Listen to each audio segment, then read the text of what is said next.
Hey everybody, Marty again. A couple of weeks after the that initial video. Um, yeah. So where am I at now? Well, I've lost 25 pounds, which is good. But you know what? I've lost that 25 pounds. I don't know how many times in the last 6 years. You never hear me say that I've put it back on. You always hear me say when to take it off. So if you put all those times I said I lost those pounds together, it's probably more than what I actually weigh. You know. So So even though it's a good thing, let's not pat Marty in the back too much yet. It wasn't that hard to do. A good part of it was water, and the rest was hard work to put maybe that last 10 pounds of the 25. And it's been going well, so that's good. That's good. Good thing is that well, I really feel like I'm in that zone, and where everything just seems to be perfect, and or the perfection doesn't exist, but what I've decided to do, the way I've decided to go about getting from where I am to where I want to go, I followed it to the letter. So that's like perfection. And it hasn't been hard because I'm really like in control.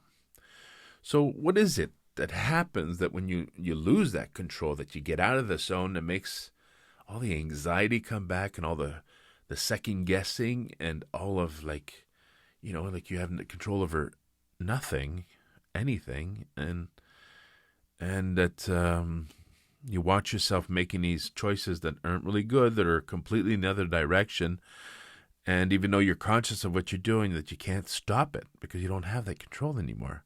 What happens? That's what I'd like to know. And it's important that I know it so I can prevent it from happening, right? And so it's I've said in the first video that for some reason it really feels different this time. So why does it feel different?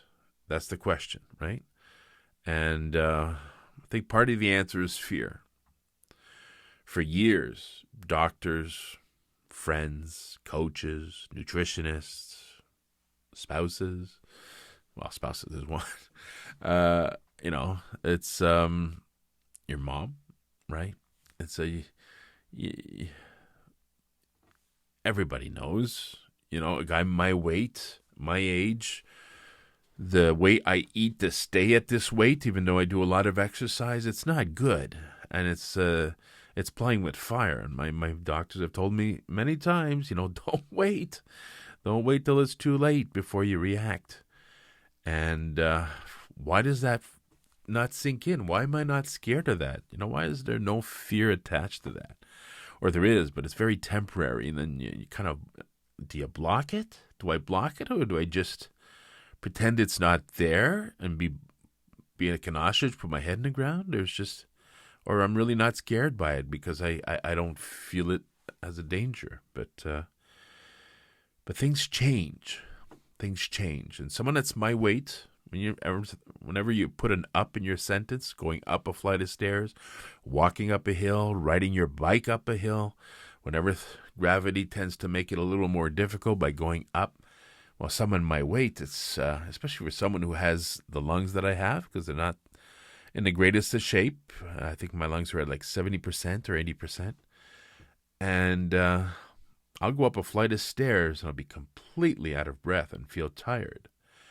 And every time I've gone back to being in that zone and training regularly and doing a lot of cardio and watching what I'm eating, just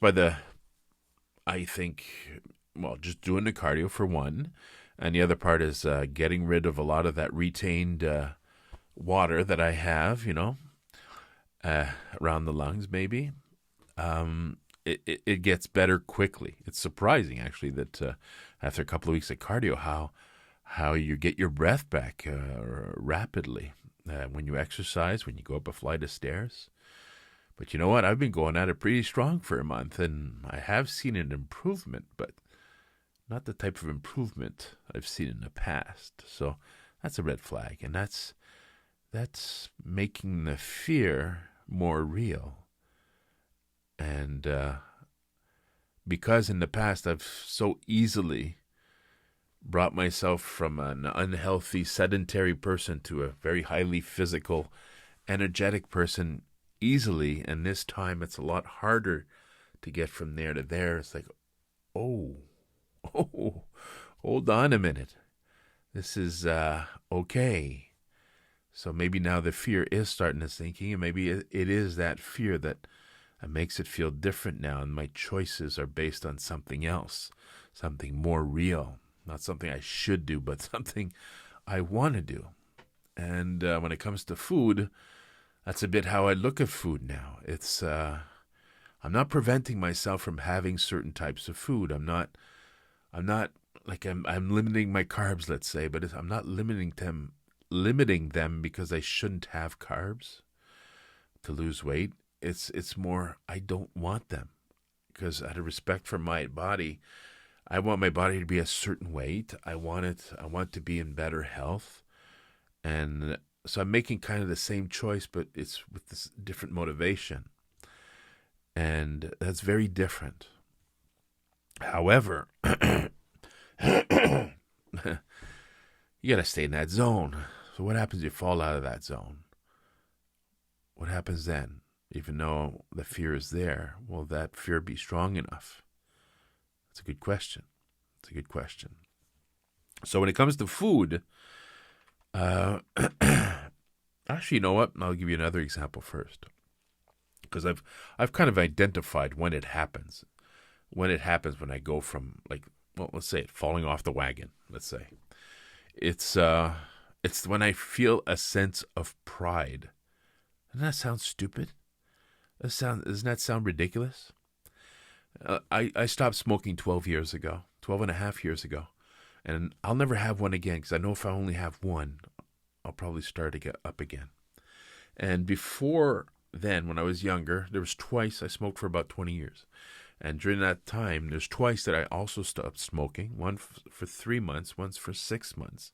And it was the same as when I stopped for real, where it wasn't difficult. It was like, no, I don't want this in my life. And it's like, I'm never having it again. And it wasn't hard to quit. If I could be around other smokers, I didn't give a fuck. Because, I didn't want it anymore. And when I decided I don't want it anymore, I don't want it anymore. So why did I start up again? That's the question, right? So the first time, I think after 3 months, I was at a party and stuff, and I said, what the hell, I'll have one. Just one. And I did have one. And then a week went by, and 2 weeks went by, and I didn't think about smoking or anything else, but about 2 weeks later, I said to myself, hey, I had a cigarette. The desire to start smoking again didn't come back, and I was able to have one and not start smoking again.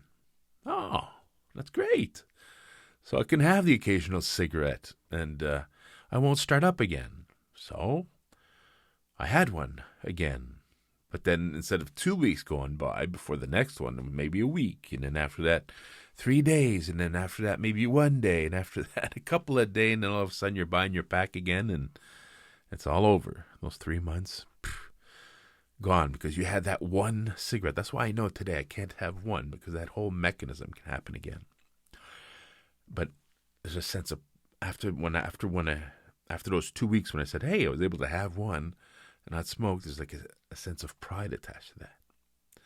The second time I stopped smoking, it had been 6 months, okay? 6 months. I didn't want one. I didn't look for one. And I looked at the calendar one day and I realized it had been 6 months. And I was like, cool. I was really happy. It was like 6 months that I didn't touch my cigarette. And then this really nice, sense of pride for having stopped smoking. 6 months in, you know what happened? The next day, I had a cigarette, and it started all over again. And what the word in French is déclenché, what set that off was that sense of pride. I was happy that I had done good. And that brought the demon out to do the opposite? Like, what the fuck? That's really fucked up stuff in your head. So, so when I stopped 12 and a half years ago, I didn't, I'll never reach that point where I'm happy that I stopped. I have kept the fear or the knowledge that if I have one, it's over. Even though it's been 12 years or 20 years or 50 years, if I have one, it's over.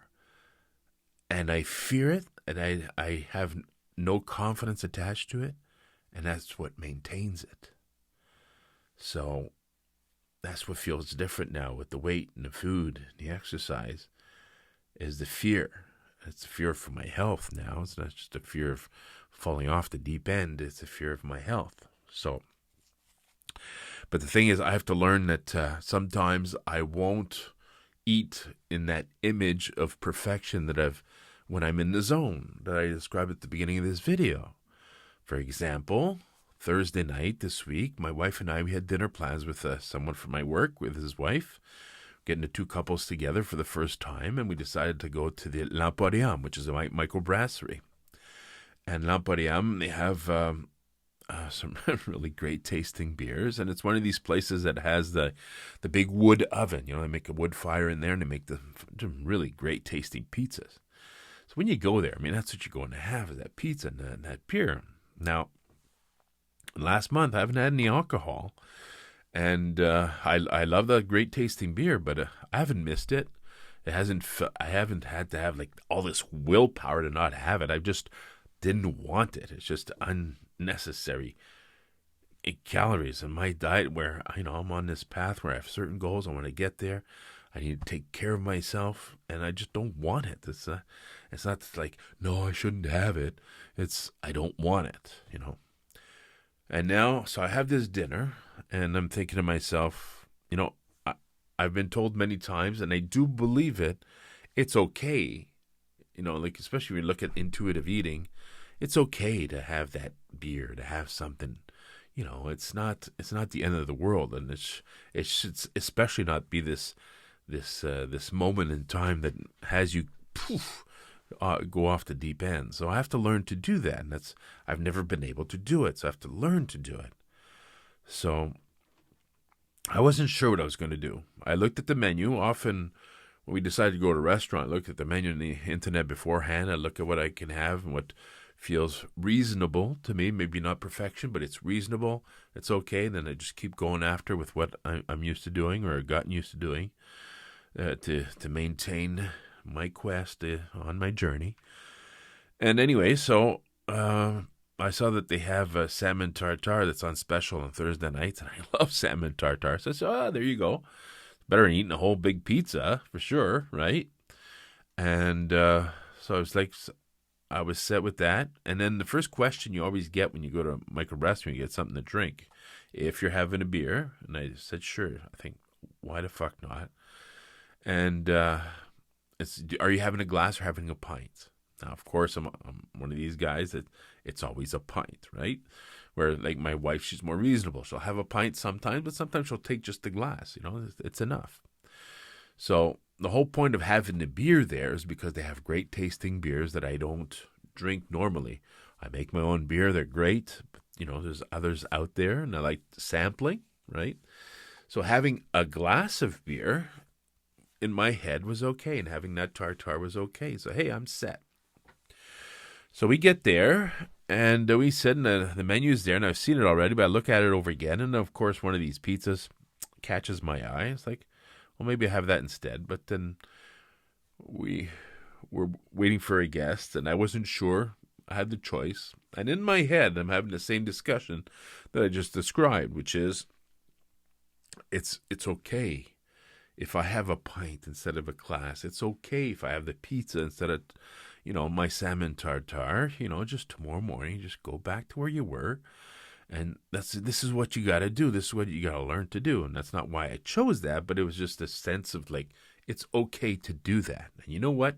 I did do that. I had the pizza. I had this kind of meat lovers pizza that I loved, and it was it really was good. And there was two beers on the board. They have a bunch of different beers, and there's two of them that really caught my eye. So I said, the hell with it. I said I had a pint of one, and then, well, you know what? Well, I had a pint of the other one after. So I had 2 pints of beer, and I had a pizza. And first, let's get something straight. It wasn't one of these things where I'm going, where I say to myself, oh, with all the hard work you've done over the last month, you deserve it. Bullshit. Bullshit. That's the line of crap I've dealt to myself a million times, You deserve it. You deserve a treat. It's not no question of deserving it. You did that for a certain reason. You want to get somewhere. And if you decide to take that beer now, it's not because you deserve it. It's because you've made that choice. And it's okay to make that choice. If it takes a day longer to get the weight you want to, it's okay. But you can't let that choice change what's going to happen after, right? That's the problem. That's what happens with me. So anyway, I had that pizza and I had those 2 pints of beer. And I felt okay about it. There was zero guilt to it, even though I've had this perfection, even though, So, and that's another important factor, because often it's that guilt that gets those demons, that wakes up those demons, right? And it's that guilt that makes you feel shitty about yourself, and then that leads to other bad decisions. But wait, see, it's not a bad decision to have that pizza and those pints of beer. So I had them. So then what happened the next day? So next day, Friday morning, I did go back right to where I was before, okay? I had, I don't think I've mentioned this in my videos so far, but since January, I've been making green smoothies every morning. That's what I have for breakfast during the week, Monday to Friday. It's either kale and broccoli, or spinach and broccoli with a bit of fruit, like half a banana, a couple of chunks of pineapple or some blueberry. And I throw in some flax seeds and some chia seeds in there, and I have that every morning. And I have a protein shake beside it because there's no protein in there. And that's usually my breakfast from Monday to Friday. On weekends, I'll have a normal breakfast. I'll be careful what I'm eating. I won't eat tons of bacon or tons of toast and, topped with caramel or whatever. I just have like my eggs, maybe a side meat, something, one toast. And, but I have a normal breakfast that I can have with my wife on Saturdays and Sundays. And then on the weeks, I have that smoothie. So that Friday morning, last Friday, 2 days ago, I went back to that and I had my smoothie. And I had my protein shake, and I was good. And then at lunch, I went to do the groceries. Usually I plan my lunch. I know exactly what I'm going to eat. Best way to not go start eating stuff you shouldn't be eating. Or anyway, I'm not going to re-say it. Is to plan ahead. And then it's the end of the week. Fridge is almost empty. That's why I'm going to grocery shopping. So at the grocery store, there's a bunch of stuff I could have had for lunch. Like, they always have like the counter with the fried chicken, and or some chicken tenders, fries, and it's all this stuff with tons of fat and batter and stuff. And then there's always the sushi counter, and there's sushis and stuff. And then I just saw this nice spring roll, 2 pieces, with a little cup of spicy mayo, and I had that for lunch. Maybe not the best lunch, but it's still good. So I had that, and I was okay with that, and I didn't binge in the afternoon, which could have happened, because once I decided it's okay to have something like that, pizza and beer, then all of a sudden it's so much easier to have that snack, or to have a little more there and have a little more of this. But I didn't do it. And then that night I was making rotisserie chicken on my barbecue. My mom and cousin were coming up for a couple of days, so that's what I planned for dinner. And chicken, nothing better than chicken. Of course, if you have like the skin and the lump of fries and the gravy and stuff, it can get pretty caloric, a lot of calories very quickly. But you can have just that chicken with some vegetables or salad or whatever, which is what I'm planning to do. So I didn't binge in the afternoon. I didn't snack. I stuck to my program. And then what happened? I was proud about it. What do you think happened after that? So it wasn't the pizza. It wasn't the beer. I was okay with that. That choice was okay. There was nothing wrong with it, and I believe there was nothing wrong with it. There was no guilt attached to it. And I went on after as if I hadn't had it, or it was just another meal. But it was that sense of pride. Why does that sense of pride wake up the inner demons? Because that's what happened. Because as soon as I sensed that, I was happy that I didn't fall off the deep end after having that dinner. I was able to go back to what I was doing before. I was back in the zone. And what? Poof. Exactly the opposite. Just fell right off. Right off. So when we had the chicken dinner, I did have the mound of fries. I did have the gravy, the coleslaw, the skin. I had the dessert after, and I had a second helping of dessert. And then Saturday, I had a bigger breakfast than I normally would have had.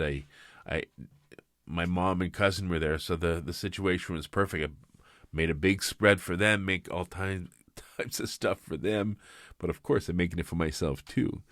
So I had a nice, really big breakfast, a lot more than I should have eaten. And then all day long, all I'm thinking about all day long is, what can I eat? What can I eat? What errand can I do so that I can pick up something that nobody knows about?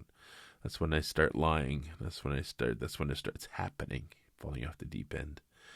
And I had alcohol, had a couple of beers, had some wine for dinner. My in-laws came for dinner that night too.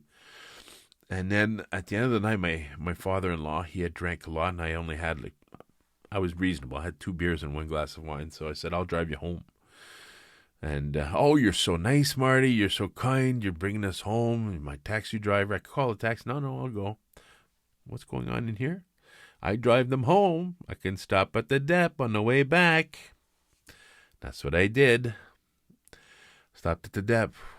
Pick up a chocolate bar? No, let's pick up 2 chocolate bars and an ice cream sandwich. And let's have all 3. So that's what happened. So, and I'm going, man. I'm sailing. So this morning I get up, and this morning I wake up before everybody else, like always. My wife usually gets up around 8, 9 in the morning on weekends. I get up at 5, 6. So, and my mom, my cousin, they get up about 8, 9 too. So I'm all alone. And normally on Sunday mornings I go swimming. Saturday morning I went to the gym. That's tangent. Sorry. Exercise. With everything that I'm describing and falling off the deep end, it didn't affect the exercise. The exercise, it's there, and it's going to stay. I'm fucking loving it. Back on track. Back to the food. So anyways, I take off from my car, and I had already decided to go swimming Monday, tomorrow, instead of this morning. So I wasn't going to the pool. Where was I going? Guess where? So my wife's used to me going swimming on Sunday mornings, so I went with that. I took off in the car. That's where she'll think I'm going. Will I lie about it? I don't know. I haven't decided yet. I'm driving, and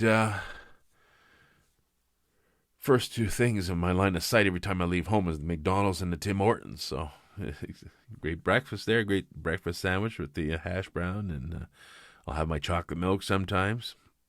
But I didn't. I drove, and then it's Father's Day today. There's a good lie a good reason to make a bad choice to go have breakfast before you have breakfast with the family. So I went to this restaurant that makes some really wonderful breakfast that we go sometimes, Julie and I. And I drove there, and I got there with 7:10, and then I looked at the door, and they opened at 7:30. So I could have waited 20 minutes, but I'm still between. Am I having this breakfast for real or what? Are you really falling off the deep end or not? So I said, okay, well, so this is a sign. It's closed. I'm leaving. Almost came back, but anyway. So then I got on the highway, and I went up to Stoneham. In Stoneham, they have this bakery pastry place. They make some really wonderful stuff that's full of tons of calories and stuff, but it's really great. And they said, that's how I played it in my mind. I said, well, I'll bring something home that's extra special for my mom and cousin, but of course, I'll be eating it too, right? And I'll probably have one before I bring what I'm bringing for all of us. And I got there, and it was closed. They're closed on Sundays, not enough workers. Well, there you go. Right next door is the Tim Hortons. So I got in line at the Tim Hortons to have that fucking damn breakfast sandwich. And I'm waiting in line. And then I'm faced with this crossroads that I've always been faced with. It's been this story of my life. I'm in this line. There's a bunch of cars, and there's like a semicircle. And if I get to that semicircle, I can't get out of the line anymore, but I still have time to get out of line. There's one car left before I get into that semicircle, and I'm saying to myself, if I turn here, I won't make that choice. I won't make that choice of having a full breakfast here before I go have breakfast with my family. And in the past, every single time I'm faced with a situation like that, in the mood I'm in, after I've fallen off the deep end, is like, I know it's going to happen. I'm conscious it's happening, but I can't stop it. And I know deep down inside I can't stop it. There's nothing that'll make me turn that wheel. But this morning I did. I did turn that wheel. That last car went into that semicircle, and I just looked to the right, and I just went, you can make that choice.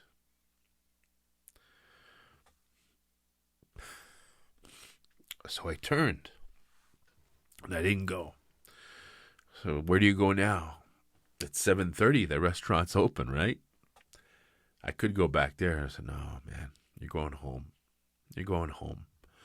So I got on the highway, and I head back home. And I passed the exit where the restaurant's at. I almost got off, but I didn't. Got off my exit, and I passed in front of that Tim Hortons and McDonald's again, of course. And I didn't stop in there either. I said, no, I'm just going to go home and have a normal breakfast with my family. And I pulled up into the driveway, and I went into the house, and everybody's still sleeping, of course, so I could have gotten away with it if I wanted to. But gotten away from who? I mean, it has nothing to do with them. It has something to do with me. So, because, it would have been so easy to make that wrong choice again this morning. Why? Because tomorrow is Monday.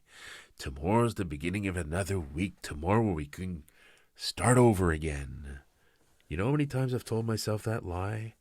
You know how many times I've fallen into that trap, and then the next day you start off perfect, but then in the middle of the day something happens. They said, okay, well, Tuesday. I'll start on Tuesday, and then I'll start on Wednesday.